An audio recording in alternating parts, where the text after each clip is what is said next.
మీలో చాలామంది అండి ఇట్లా దేవుడు బండ్లు అండి, దేవుళ్ళకి సంబంధించి పాటలు అవి పెట్టుకొని తిరుగుతూ ఉంటారు కదా వీధుల్లో. బియ్యం అని చెప్పి ఎంత కొంత చందా వేయండి అని చెప్పి.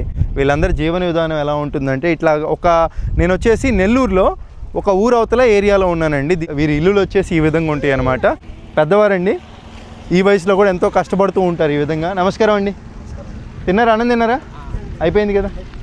అలాగే మనం గంగిరెద్దులండి, మనకి ఎల్లంబటి గంగిరెద్దులు అని చెప్పి అలంకరించి తీసుకొని వస్తారండి. అవి కూడా వీళ్ళే అండి. ఈ బండ్లు ఉన్నాయి కదా, మేళం అట్లా వేసుకొని వస్తూ ఉంటారనమాట. వాళ్ళంతా కూడా ఇలా జీవిస్తూ ఉంటారండి. వీళ్ళకి ఏంటంటే వంశపారిపర్యంగా ఇట్లా వస్తూ ఉంటుందండి. వాళ్ళకి ఏంటంటే రెండో పని చేసుకోవడం కూడా తెలియదు. కొంతమంది చదువుకున్న వాళ్ళు వెళ్తూ ఉంటారు పై స్థాయిలకి, ఇంకా అక్కడే ఆగిపోయిన వాళ్ళు ఇప్పటికీ చాలామంది ఇలాగా చేసుకుంటూ ఉంటారనమాట. వాళ్ళ వాష్రూమ్ అండి, ఇంకా ఆడవాళ్ళు స్నానం చేయడానికి, మగవాళ్ళు బయటే స్నానం చేస్తారు. ఇంకా బయట రెస్ట్ రూమ్ ఏమైనా వెళ్ళాలనుకుంటే కనుక బయట యూజ్ చేసుకోవడమే పొలాల్లో. ఇంకా చాలా అండి, ఇక్కడ ఒకళ్ళు కాదు చాలామంది. చూస్తున్నారా పిల్లలు?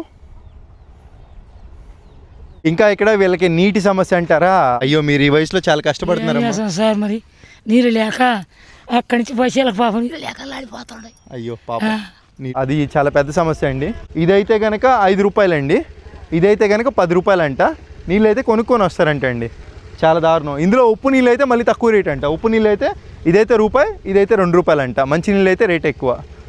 పాపం నిజంగా నీళ్ళ కరువు, చాలా కష్టపడాలండి. రెక్కాడితే కానీ డొక్కాడదు అంటారు కదా, అలా ఉంటుంది. ఈ వీడియో ఎందుకు చేస్తున్నానంటే మీ చిన్నపిల్లలకి ఇంట్లో అందరికీ చూపించండి. కష్టం విలువ ఏంటో తెలియాలి. సొసైటీలో ఉండే మనం ఎప్పుడు డెవలప్మెంట్ కాదండి, ఇలాంటివి కూడా చూపించాలి. అప్పుడే తెలుస్తుంది జనాలకి. మీ అభిప్రాయం ఏంటో కామెంట్ చేసి ఒక లైక్ అయితే చేయండి, వీడియో బూస్ట్ అవుతుంది. ఉంటానండి. మంచిగా చదువుకోవాలి.